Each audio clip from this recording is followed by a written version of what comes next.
Satsang-108. The state of the perfected man. 8th November, 1935. One who surrenders oneself to the saints and sages is illumined with the knowledge of the self. One who understands that the entire world is only our own original nature cannot become separate, even if such effort were to be made. Such a one has no fear. The fact is that once it is known what the truth is, one's understanding cannot be changed. Even if one tries, one cannot be made separate. For such a one, all visible objects are only Brahman. Iron that has been turned into gold by the touch of the touchstone will not turn back into iron. When one has the understanding that not only am I Brahman, but everything is Brahman,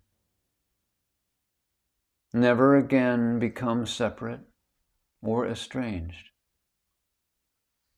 He is a true devotee, but he becomes God.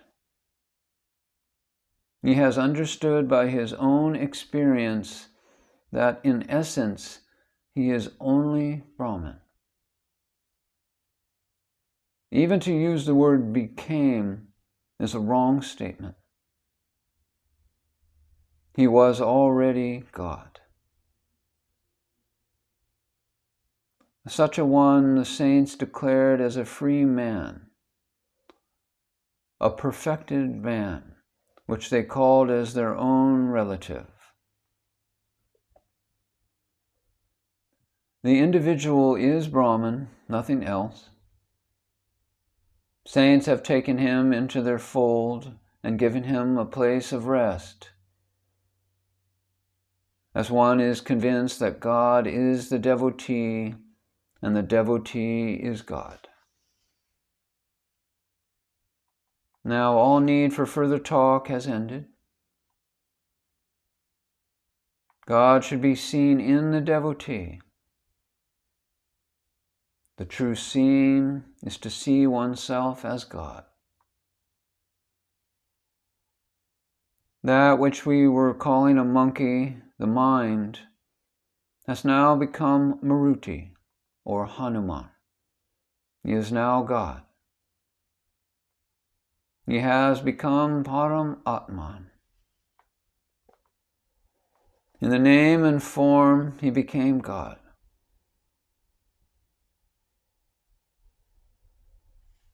Lakshman, the devotee of Rama, is also without birth and death, invisible, formless, and without color or shape. These are the attributes of God, and this glory has been absorbed in him. This is the real glory, the true wealth. All other objective scenery and any other glory are all fictitious. The essential quality of a scorpion is to sting. An inherent quality of water is to drown anybody who may fall into the river. This quality is inherent in water, just as sweetness is the quality and glory in sugar that never leaves it. And in a similar way, the glory of Brahman is its own. The 8 spiritual powers are its inseparable qualities. One can perceive very minute things. This capacity is called the animasity. Such spiritual powers are inherent in Brahman. When you think of a cow, her tail and horns never leave her. In a similar way, the cities or the glory of God never leaves one. Your real power and strength is complete omnipresence. Therefore, you must not pay any heed to the powers. Do not repeatedly test the power is in you or not. God must remain quietly in the temple. And when worshippers are there, they will definitely worship. When the son comes of age, he is sure to have a mustache. If you are sure about Brahman, you are sure to attain his power through knowledge. You must not be devoid of faith by being depressed if your strength is found to be limited. The man of knowledge, the jnani, must always be sure that bad omens or defeat will never turn their face towards him. In short, one's confidence must not waver, and one must never forget one's position. Our true nature of being, which is the same as the Sadguru, must never cease, seeing and being Param Atman. We must have the continuous, unhindered darshan of the Supreme Self. God says, "The one who takes my name will be successful." Then who will hinder or show any bad omen, and how? Your own power, your own strength is always with you, filling you inside and out. The God who is neither good nor bad resides only in you. He is the highly benevolent God. All of the spiritual powers are only at his feet. Do not look at them. Your real glory is your own existence, reality, and Sat-Chit, and not the 8 spiritual powers. All that exists is only the Supreme Self, which is the essence of all these powers. It is by this power that the cities have the inner motivation of the spirit, and by this power that they are powerful. If this Atma Ram, or God's Self, is not having the power of the Self, or the strength of the Self, then from where are these spiritual powers going to draw their strength and wealth? All of the powers which create and maintain the numerous worlds draw their strength from the Supreme Self, Param Atman. Thus, the only thing that is necessary is self-realization, and then the job is finished. The jnani is self-sufficient. For him, all things have become pure, so therefore there is neither good nor bad. The jnani is himself the embodiment of goodness, so who can create any difficulty for him? How can his power, which is all-powerful and complete, be diminished?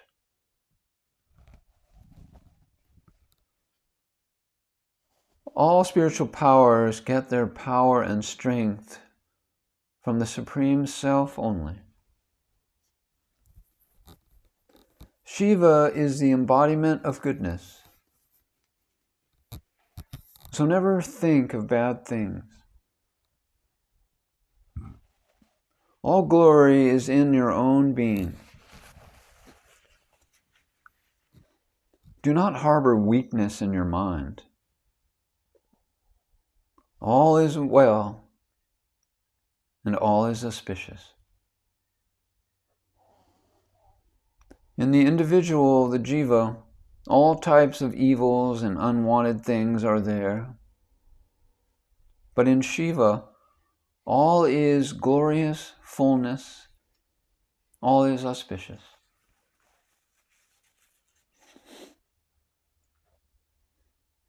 There you get the ownership of the divine kingdom and all of its grandeur. God is the primordial one, having no beginning, and the Lord's devotee gets all of the Lord's power.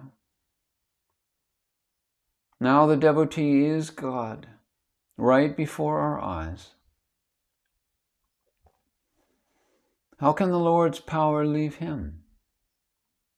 It is not possible.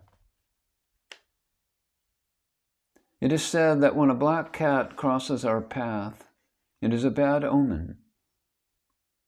But what effect can this have on God's devotee? I am the essence of time. I am the auspiciousness in the auspicious moment. I have created time, and time cannot cross my path. The fact that you are the ruler of all must be steadily fixed in your mind. Good and bad are of this world. They are not essential in our true being. When the saint imagines something, that power depends upon imagination. But what is wanting in the Supreme Self, which is complete with all powers? Param Atman contains all the riches and all the wealth. So why bother to know what is going on in another's mind? What are you going to know except his anxiety of what will happen and how will it happen? When you are God, why should you wish to hoard gold in your home? If you have such a desire, how are you the Supreme Self? There is no happiness gained from the powers that one expects to get. It is only a way of passing time. Your true nature is eternal happiness. It is surprising that you are imagining some other kind of happiness. You yourself are the glory. You are the happiness. You are the supreme happiness in all happiness. It is your duty to see to the welfare of all friends as well as enemies. The saint never thinks badly about the person who troubles him. One who has come to me has seen me as God and has only come as God comes, to inquire. Let someone worship you and pray for your blessing, or let someone throw abuse at you. You must give him only blessings. Do not feel elated by some good effect, or sorry because of the lack of some desired effect. One who has faith will get happiness from you. Only those will meet you will be benefited. They will not meet you until that time. That which is to happen is already fixed in the invisible world.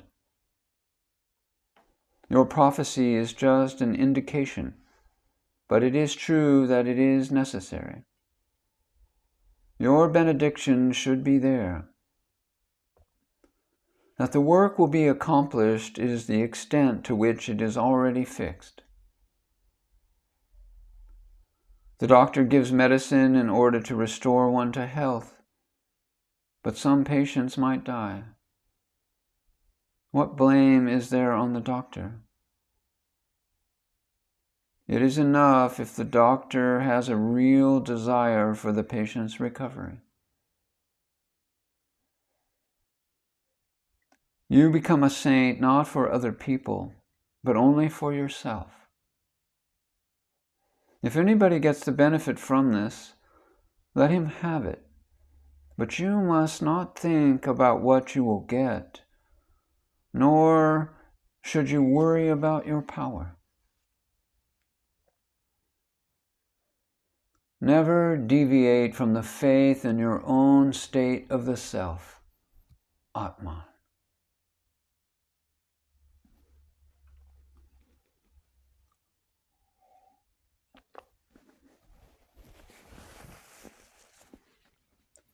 Reflect on whether you have become Brahman for its own sake, or just to satisfy the illusion. The status is very high. Do not become removed from the throne that is rightfully yours. It is said that a sage had attained Brahman, but when he saw some man, the man died. So do not be afraid that even someone may die by your sight. Do not let your faith hesitate. Are you not Brahman, no matter what happens? If the faith is fixed in Brahman, then power is increased through the path of knowledge. However, see to it that your aloneness is not disturbed. Once and for all, be certain who you are, where you are, and how you are. One who is Param Atman can never not be Param Atman.